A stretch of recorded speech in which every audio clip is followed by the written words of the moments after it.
कराओगे, हम तो ननियाल आए हैं। तो कहीं भी हो, खाओ नहीं कहीं। तो उनका ये कहना आपको ट्रेंड करता है कि आपको छोटा छोटा थोड़ा थोड़ा काम करने से भी काम की प्रैक्टिस रहती है। शैलजा पाठक के शब्दों में कविता की 4 पंक्तियां कहती हूँ।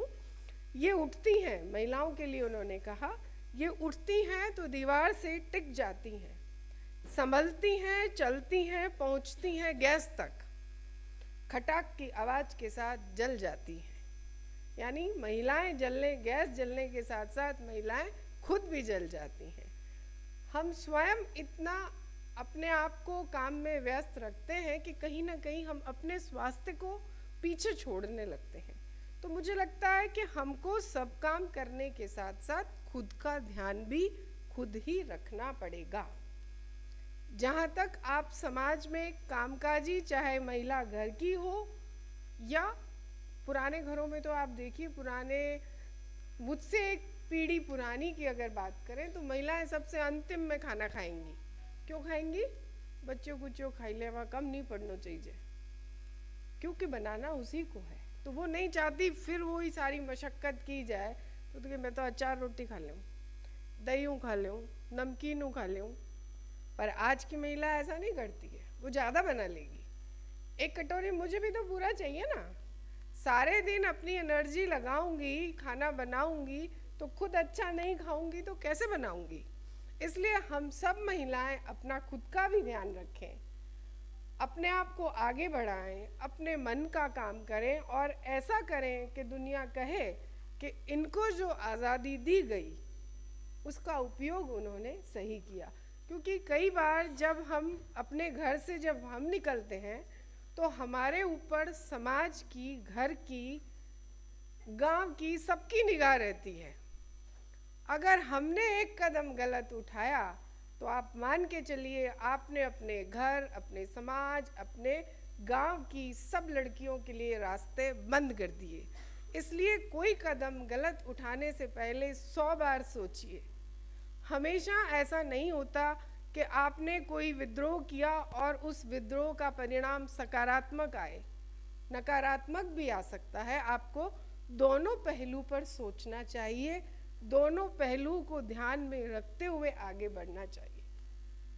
मैं जब लड़कियों को देखती हूँ या अखबारों में पढ़ती हूँ, क्या जो जैसे कल चेतना भाटी में हमने कई सारे उदाहरण दिए थे, उन उदाहरणों को भी ध्यान रखकर अगर आप सोचते हैं कि आपकी आज़ादी आपकी अगली पीढ़ी के लिए उतनी ही सहयोगात्मक हो, यदि हम सही रास्ते चलेंगे, तरक्की पर चलेंगे, तो हम उदाहरण बनेंगे। अगर हम अच्छे उदाहरण बनेंगे तो रास्ते अगली पीढ़ी के लिए खुलेंगे। लेकिन अगर हम गलत उदाहरण बनते हैं तो सारे रास्ते हम फिर से बंद करेंगे। इस स्वतंत्रता का प्रयोग अच्छे काम में कीजिए, आत्मनिर्भर बनिए, आत्मविश्वासी बनिए, किंतु अति आत्मविश्वास आपको नुकसान देगा।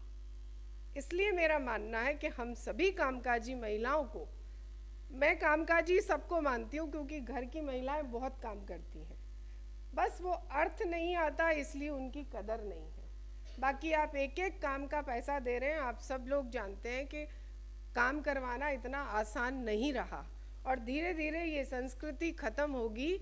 हम अंतिम पीढ़ी हैं जो शायद बाइयाँ अफोर्ड कर रही हैं, उसके बाद नहीं कर पाएंगे, क्योंकि अपना काम तो खुद ही करना है। पाश्चात्य संस्कृति के लोग कितने ही आगे बढ़ गए, लेकिन वो काम सारा खुद करते हैं। यहाँ तो ज़रा सा पढ़ लिए तो झाड़ू मैं क्यों लगाऊं, पोछा मैं क्यों लगाऊं, वहाँ तो सब कर रहे हैं। यहाँ से पढ़े लिखे जाकर भी वहाँ पोछा ही लगा रहे हैं।